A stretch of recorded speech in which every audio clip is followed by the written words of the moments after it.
Good morning and welcome to the Core Connection. I'm Mira Rubin here with you on Enlightened World Network. And today's topic is love loudly.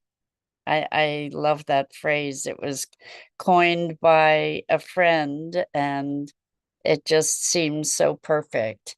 And in these times of division and separation, we get to affirm and stand for our highest values and intentions and to be present to loving more loudly. So that's what we get to talk about today, which should be fun.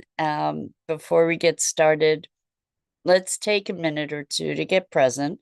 Let's take a deep breath in through your nose and hold it. And imagine clean, crisp oxygen flooding your lungs, flowing into your bloodstream, nourishing all your cells, all your organs, bringing vital life energy to your body and being.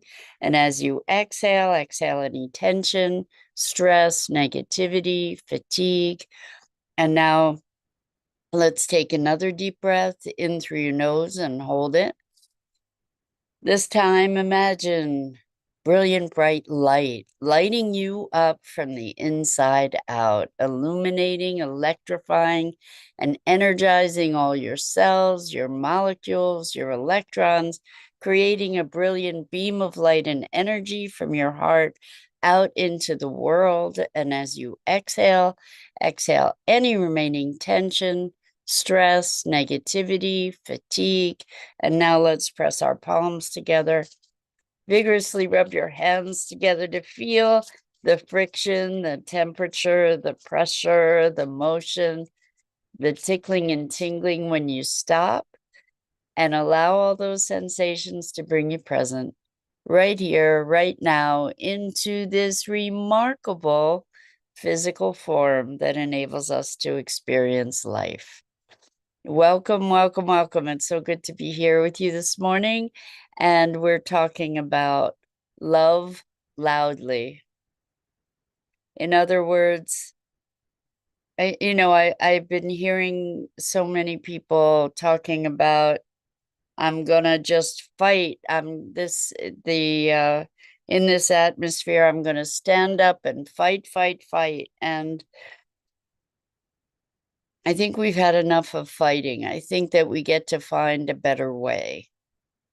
And the fighting doesn't change things. It just potentially, it changes the victor, but it perpetuates the status quo, so to speak, in that we end up perpetuating the same patterns of separation, the same patterns that are, in my view anyway, kind of destroying the world.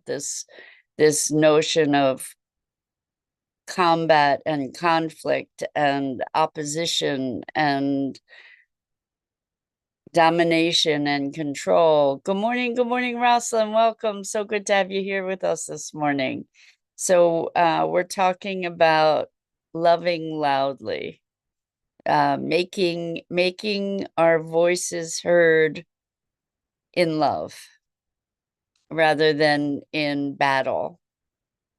So um, if we look at our culture, we are so admired in the language and paradigm of warfare and domination and control and separation and opposition and conflict, and this has been the rallying cry for humanity since at least the the Bible emerged, right? And way before that, obviously, because the Bible was recounting all kinds of conflicts. But I mean, if we just look at our origin story, it's a story of separation, with Adam and Eve in the garden and um trans the didn't defying the authority and then being punished by being exiled from paradise with no path to redemption, really. So, that right there was domination and control. Okay. So you don't follow the rules, you get booted out of paradise. And that and also the hierarchy there, is like, here's the controller, and we don't follow the rules, so we get punished. And this is the structure that we have perpetrated and perpetuated throughout our um at least 2000 plus year history, since that story. And so it's interesting because also part of that story is love, right? If we go a little bit further along, there's the story of love. And yet, somehow, we're trying to hold this notion of love side by side with this notion of separation. And it doesn't really work that way. And I'm saying that through observation and experience. I think we can recognize that well, certainly humans are paradoxical. We can recognize that as well.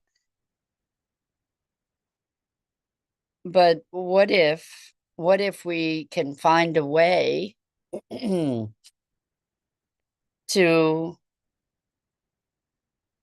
be in greater alignment around this this notion of loving loudly, of standing in love, for love, meaning connection, compassion, cooperation, collaboration, community.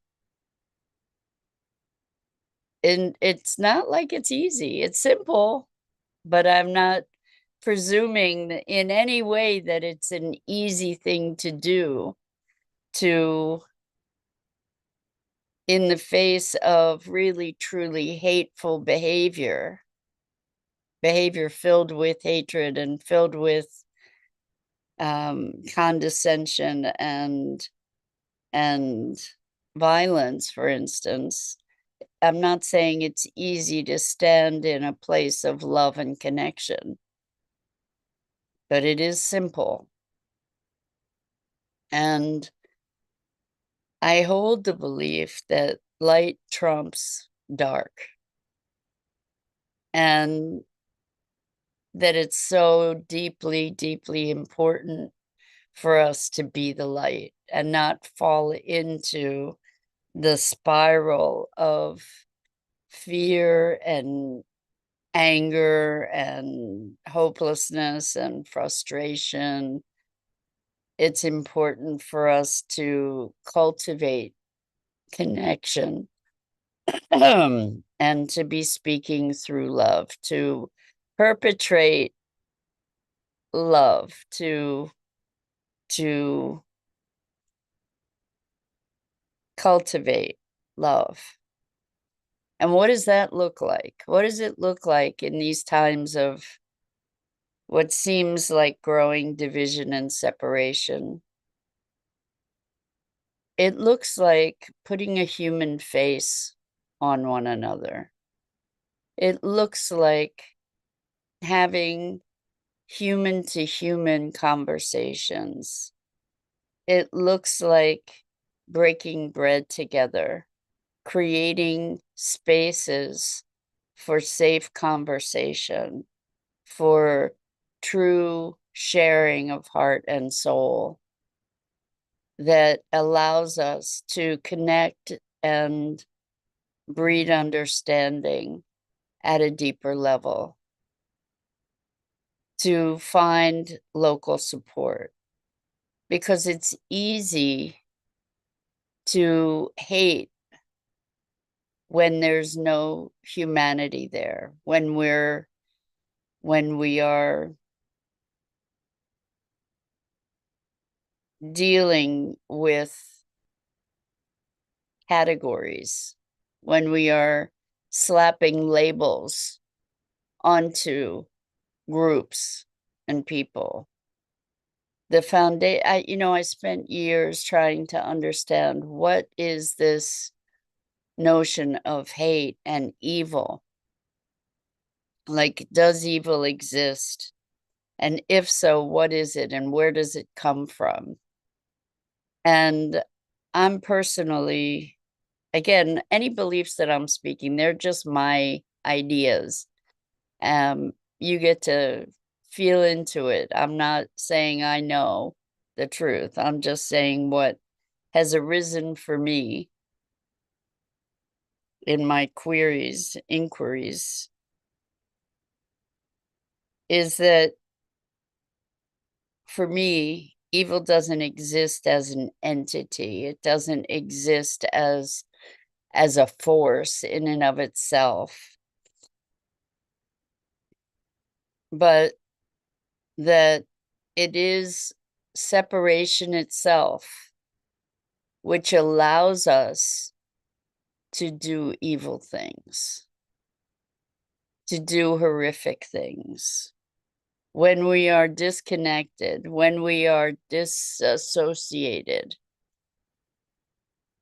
from ourselves and others, that's where we get the capacity to do what I would call evil.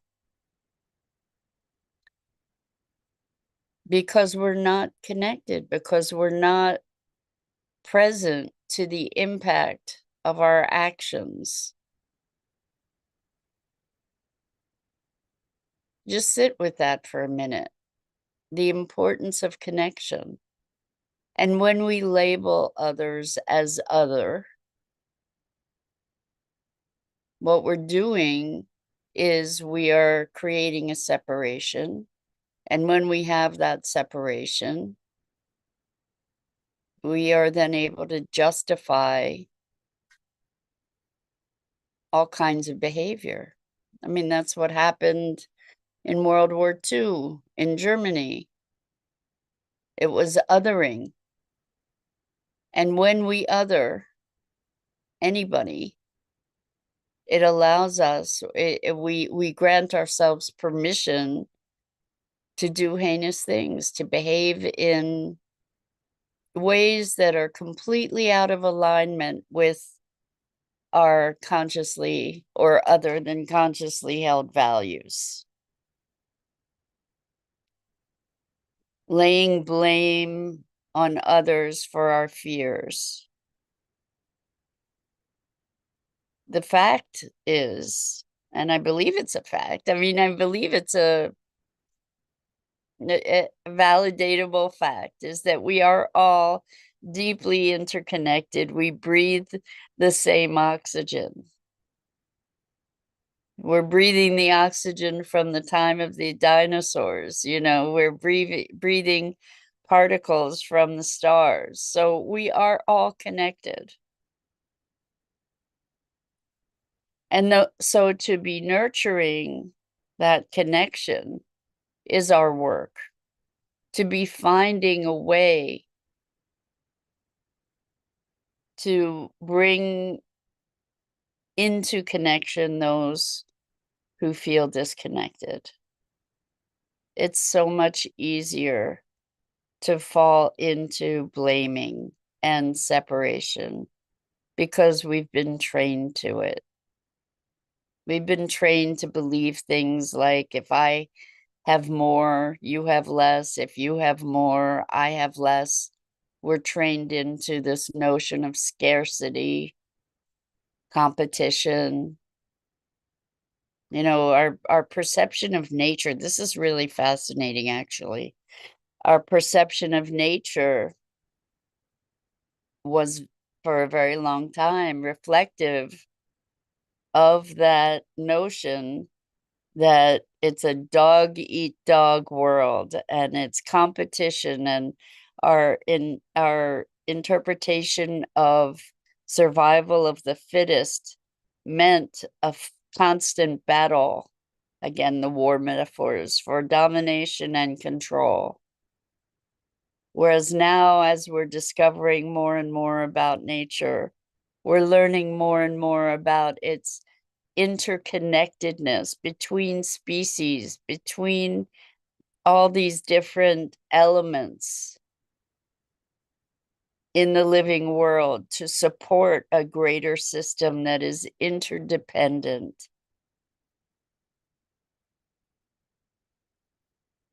And when we see that, when we can allow ourselves to see that in nature, maybe we can better discover that in ourselves, that we cannot live in a vacuum. And building walls and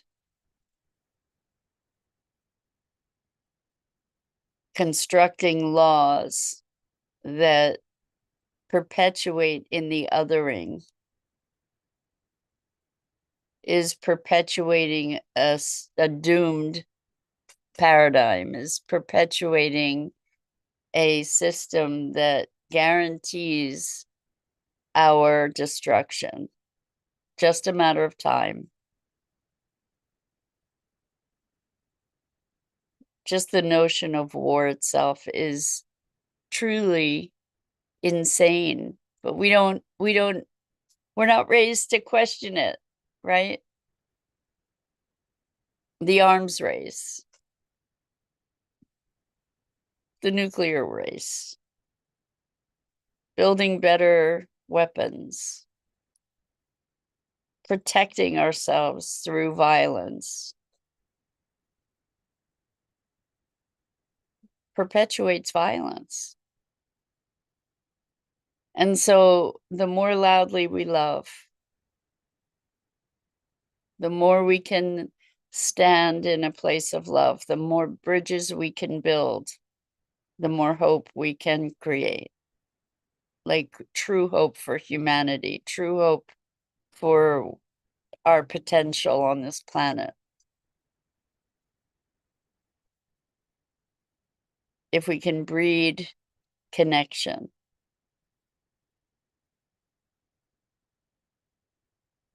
rather than this domination and control. And I'm not saying it's easy. It's not. It's not. And it challenges me anyway to imagine how to respond to direct violence. I heard a story of a friend saying that their grandson came home from school recounting stories of the boys. It's not even teasing, tormenting the girls with the phrase, your body, our choice. And I don't know yet how to respond to that.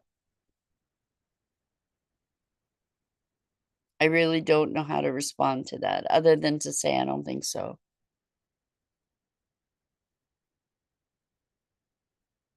But responding to that from a place of fear or a place of othering in response, because that is an expression of the ultimate in domination, control, othering, fear,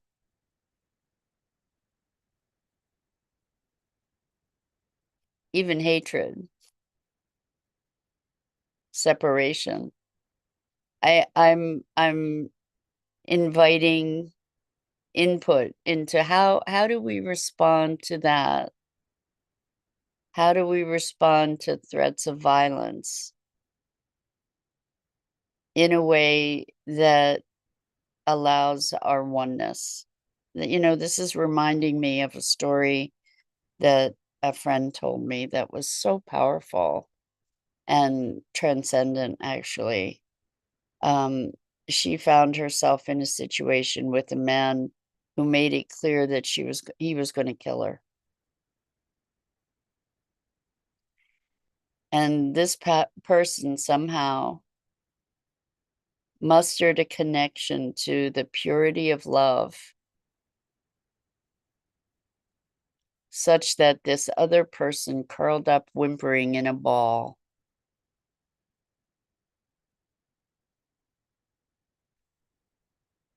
And to me, I mean, it's hard to imagine. It's hard to imagine a love so powerful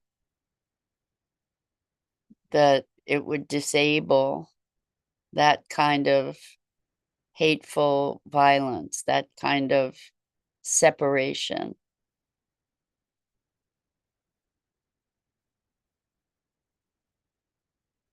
But I think we're called to step into that in our greatest capacity.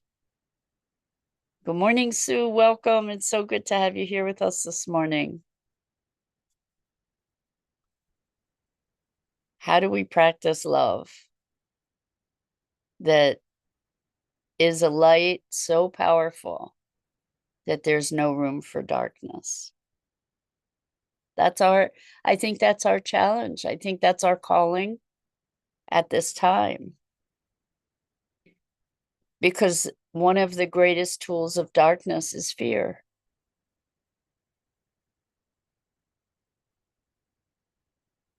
When there's love, there's no fear. So I know this is new to us, to be called into being light, really, truly being light down to our bones.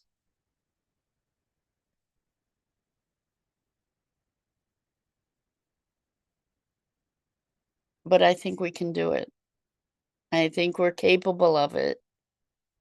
And it means redefining ourselves. It means calling ourselves to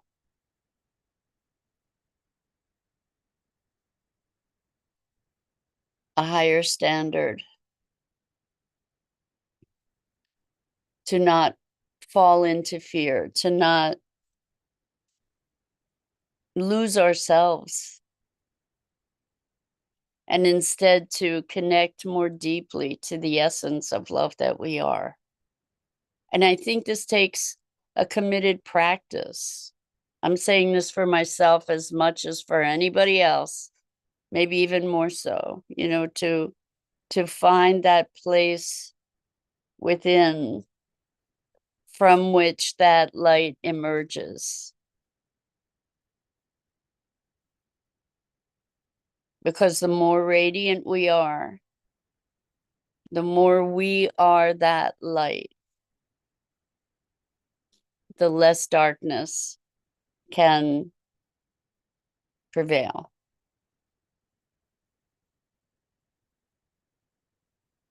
Darkness is just the absence of light. So we get to be that light, to radiate that light, to illuminate. And that happens through connection. And I know how challenging that is, especially in the face of hate. It's much easier to hate back. And I don't know. What I do expect, at least for myself, is that I'll have moments when I may be able to do that, to be the light in the face of deep darkness. Hopefully I'll be able to cultivate that ability so that it happens more easily. And I know there are times when I won't be able to fulfill that intention. And so that's okay. We just need to regroup and then bring ourselves forward again to refocus on that intention again and again and again and again, to hold that intention and allow that to guide us and to be our northern star. Thank you, Sue. Sue says, good topic. If we want to know what we can do, this is the biggest thing we can do to create connection, to create community, to create more light. Because I do deeply believe that light breeds light. So that's it for today. I'm Mira Rubin. This is the Core Connection. And I go live each weekday morning at 9 a.m. Eastern here on the Enlightened World Network Facebook page and YouTube channel. And I invite you to please like, follow, and share Enlightened World Network and me. The links are in the description. And as always, it's a privilege and a deep pleasure to have the opportunity to be sharing in these morning musings on what it is to be human.